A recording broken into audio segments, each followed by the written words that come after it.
Hi, I'm Dana, and I'm not doing so great.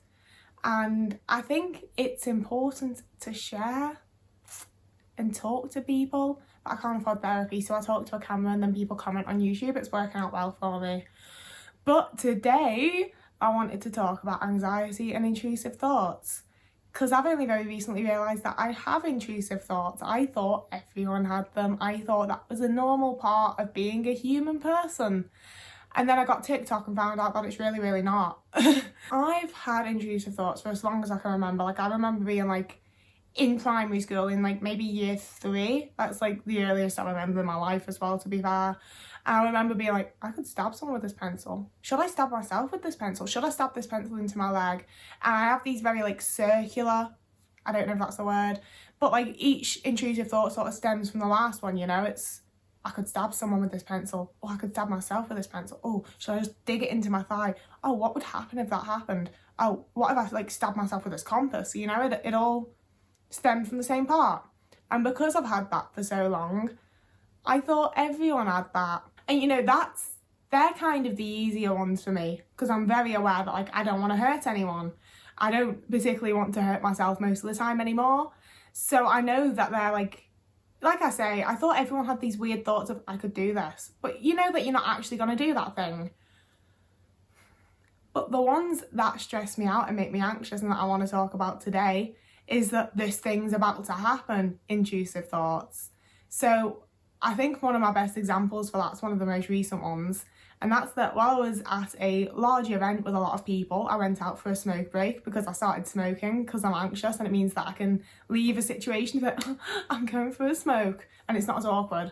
So I'd gone for a smoke, and while I was stood there, my brain was just like, there's going to be like a big terrorist event. There's going to be like a big one, and this building's going to get blown up, and you're going to have to be like running through the rubble to try and find your boyfriend and make sure he's not dead along with like everyone that you know. No. I knew that wasn't going to happen. Like, I didn't know, but I was like fairly sure that wasn't going to happen. And I have thoughts like that all the time. You know, it's not even always that severe. Sometimes it's just, oh, we're going to look at the road and we're going to like look either way and we're going to step out and my boyfriend's still going to get hit by a car that we didn't see. Or a big one, especially today, is that because the weather's horrible, I don't think I'm going to go and see my mum. But I go and see my mum every day, so that already messes up my routine. And if I don't go and see my mum, by about 5 o'clock at night, I'm sat here thinking like, oh God, she's dead. She's dead alone in the house and no one's found her because I didn't go to see her. And it's like, I don't think that me not going to see her is going to be the reason she died. It's just that I kind of feel like I have the luck that means that the one day I don't go and see my mum and tell her I love her, it's going to be the day that she fucking dies. And it sucks. It means that I have like such increased anxiety on top of my general, like, I've got to go outside, I've got to do this thing, like all the general anxiety that I have, all the social anxiety I have. And then I'm completely certain that horrible things are going to happen to the people I love, or that they don't really love me, or that they never loved me, or that they do love me, but they actually really don't like me or who I am as a person and find me really annoying, because I am. I'll give you, there's not an awful lot of point to this video.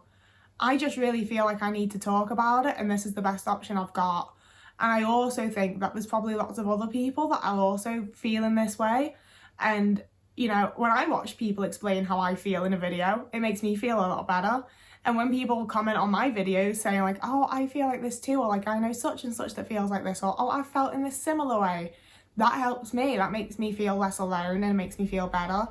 So that's the point of this. Like, I'm aware that up to now it's just me stressing, but that's the point of this. And it's one of those things that I don't really know what to do about. Because when people, like, I have had a therapist in the past, and when she'd be like, why are you anxious about that? I'd be like, because it happens. Like, I'm aware that it's very unlikely I'm about to be in like the next mass shooting, especially considering I live in the UK. But that shit does happen. Like, no one expects to have the horrible things that happen to them, but they do. Horrible things happen to people every single day. And I don't get how I'm supposed to just ignore that fact and live my life. Like, I wish I could, but I'm so hyper aware of it at every single moment of the day that I can't quite get past it. You know, when it comes to the other elements of my anxiety, it's like, well, I'm scared of being around people because people have quite often been horrible to me. You know? Like, I'm not some of it seems on the surface like pointless anxiety, like you're not going to be in a terrorist attack, just get over it. But also, shit like that happens. People get hit by cars. Things, last year when there was a big storm, a woman got hit by a roof tile and just died. Like, horrible things happen to people all the time when they're not expecting them. So at least I'm expecting it. But I'm also aware that that's not a healthy way to look at life. And I'm aware that looking at life like that is the reason that I struggle to leave the house. And it's why I feel constantly a little bit nauseous inside and grind my teeth to the point that they really hurt most of the time. It's not healthy. But I also don't know what I'm supposed to do about it, you know? You know, like, fair enough, I think everyone has the intrusive thought of, like, when you're really high up in a building, be like, jump. Or, like, when you're holding your phone near water, be like, throw it in. But the thoughts that I have are so extreme and leave me feeling so anxious and so incapable of living life at all that it makes it just incredibly difficult. Because of all this anxiety, I've had to, back in the video where I talk about working at events, I mentioned I was going to be working some events over Christmas and I've had to cancel them. And it's one of them where people are like, oh, well, why don't you just give it a go? And it's like, because I know full well I'm going to get to the location, have like the horrible fucking realisation that I have to stay there. Like, I'm not coming home the next, like that night. I have to stay there for like multiple days. And I know I'm going to have a complete breakdown and be on the phone to my boyfriend and be like, I need you to send me money to get the train home. Or even worse, talking to my boss and doing the exact same thing to him. And I don't see the point in letting it happen when I know that's what's going to happen. You know? Like, when I've been to parties that I've left very, very early because people have told me, oh, just give it a chance. And I've gotten there and I hate it. And I just want to go home and it makes me really anxious. So I didn't want to put myself through it again. And now I feel anxious about having cancelled the things that were making me anxious. Work's one thing. I think it's very easy for people to look at that and be like, she can't be bothered. She's lazy. She just doesn't want to. I was meant to be going to see my best friend tomorrow. And I've had to cancel that because the idea of like getting onto a coach on my own and going to a city that I don't know and being around a load of people makes me feel sick. Like, it makes me feel physically like I'm about to throw up. And that's not fair. Like, I know people love going like, well, life isn't fair. Number one, why not? It should be. And number two, it's not fucking fair that I'm the only person stopping myself from doing this shit. And yet I can't not do it. You know, I can't stop myself from fucking like sabotaging it essentially. But then on the other side of that, I'm not actually sabotaging it because it would go badly. Like, I know full well that it would. And I know some people like to think that that's like a self-fulfilling prophecy. Ugh. I know some people like to think that's like a self-fulfilling prophecy. But it's also a case of, well, I've done that whole like, it might be okay. I'm going to convince myself it's going to be fine. Everything's going to be okay. People do this shit every day and it's fine. And then I've gotten there and had a complete meltdown and gone home early and looked like an idiot to everyone. You know, I think a good degree of it is probably being autistic. I see the little patterns. You know, a lot of people will watch the news stories about like, weird accident, person dead. And it's just a weird accident and then they've moved on. Whereas I keep them all in my head and I'm like, it's got to be me next. Like, it's happened to them, and it's happened to them, and it's happened to them, and it's happened to them. It clearly happens all the fucking time, even though they like to pretend it's like a one-off weird incident. But it's not, and it's going to be me next. And it's that sort of like, I'm not a good puzzle solver. I know that's a whole autism thing, but it's kind of like I make my own puzzles, you know?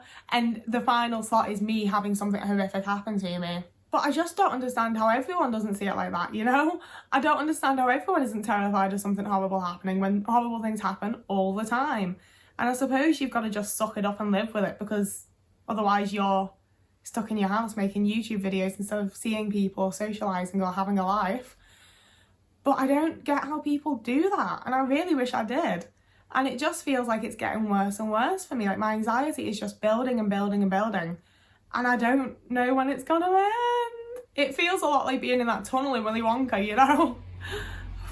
And then I cover it with humour as well. I can't even have like a serious conversation about this stuff without making jokes about it and laughing. So then when I have seen medical professionals for help, they think that I'm like fucking lying to get drugs. Because like, oh, you're smiling and laughing while telling us that you want to die. And I'm just like, I know. I don't know how to get past that. Like, I'm smiling now and I know it's ridiculous because I'm not fucking happy.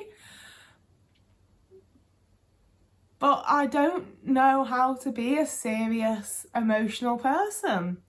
Like, I don't think I understand emotions well enough to be serious about them. I don't know. I just know that I'm having a really tough time, and I wanted to get it out a little bit into the world because I never do this. I don't talk about how I feel. It's very easy to be like, I'm going to share this experience from 2 years ago. I'm going to share this experience that happened 6 years ago. I don't like talking about how I currently feel. I find it really difficult and uncomfortable, and fuck knows if this video is ever going to actually see YouTube. But I am also aware that it's important to do. And I know I should probably be doing it to friends, but I don't really have that many. And I also feel terrible putting it onto individual people. Like, that's a big one for me. It's fine for me to do it like this because once you're bored or annoyed or like don't agree with what I'm saying, you can just click off. You can just leave the situation entirely without me ever knowing, you know? But when I'm telling someone about it, they could be thinking like, God, I wish you would fucking stop. This is so whiny and annoying and just, ugh. But most people aren't going to just get up and leave because it's rude. They're going to sit there and smile and nod and let me think that I'm being supported and listened to. And then they're going to not like fucking talk to me again, you know? Or they're going to be rude about how I feel. Or they're going to tell me like, everyone feels that way. And it's hard. And going back to my point before, it's especially difficult because I'm the only person fucking all this up. Like, everything in my life right now is going like well above my expectations. My life is really nice, you know? I'm doing realistically really, really well. And that doesn't matter to me at all. It doesn't make any difference. You know, I spent years striving to be someone that hoovers and does the dishes and has like a clean, tidy house and has a good relationship and has this and has that and has that. And, you know, I'm not talking about material goods either. I mean, like I say, like being able to maintain a house, being able to maintain consistency, doing something that I enjoy, being able to have a good relationship with my partner. And even though those things are all either like currently happening or slowly working out for me, or like, you know, everything's good, and it just doesn't make any fucking difference. You know, like I thought this event work would be perfect for me and I've had to cancel it. My boyfriend's getting annoyed at me because I'm like mopey and anxious all the time. I am increasingly struggling to actually keep up with like doing yoga, keeping the house tidy. And I'm terrified of the day that I'm back to like having no bowls or forks or spoons or whatever because I haven't done the dishes and there's just like shit all over the floor. You know, I'm dreading ending up back in that place. But I also can kind of feel it slowly coming on and I don't want it to. And I'm not sure how to stop it, but I'm doing my best. I'm trying to like practice self-care. I'm trying to speak kindly to myself. I'm trying to like let myself off with things and be like, it's okay if we don't do much today. If we do the basics and then just watch telly, that's okay. But it doesn't feel okay. I don't feel okay about it. I feel terrible about it, about everything, all the time. I know, really, that like my boyfriend and other people in my life that tell me they love me do love me because, you know, I've been with my boyfriend for 8 years. He would have left by now if that wasn't the case. I know my mum loves me. I know the other people that tell me that love me. But the second that I'm not with them feeling loved, I'm like, oh God, they actually find me really annoying. They don't want to be around me. They don't like me. They might love me. They might say that they love me, but they don't even actually like me because why would they? And like I said, I've been trying to do the positive self-talk and like, well, you've got like positive features and they clearly do love you because otherwise they wouldn't do this and they wouldn't do that. But it doesn't really help. It doesn't really help. Like, I'm trying to find all these coping mechanisms and the ones that I'm trying are kind of staving things off, but they're not actually helping and it sucks. It really sucks. If you're feeling or have felt the same or a similar way, I'm really fucking sorry because it is really shit. I'm really sorry that you have to feel that way. But I'm also glad I'm not the only one if that's the case. Because right now, I do sort of feel like I'm the only one that gets this, like, fucking caught up and wound up and just has these anxiety spirals that last for, like, fucking weeks or months. This one's lasted, like, 3 months. You know, and I'm, like, buying fucking, like, fancy conditioner and makeup and shit, and it's not making me feel better. I'm spending time with people that I love. It's not making me feel better. Things are not making me feel better. Nothing is. And it's really shit, and I'm sorry if you've been in this place. I'm sorry if you are in this place. But I hope that you feel some degree of, like, comfort or camaraderie or something positive, or at least not negative, from this video, from the fact that you're not alone, that lots of us, I think, go through this and deal with this. I don't have anything else to say. I'm all spoken and thought out for today. I'm gonna go and I don't know. I really don't know. But I'm gonna go. Whoever you are and wherever you are, I really hope you're having a lovely morning, evening, afternoon, day, week, month, year. And I will see you again in a few days, hopefully with something a bit more cheerful.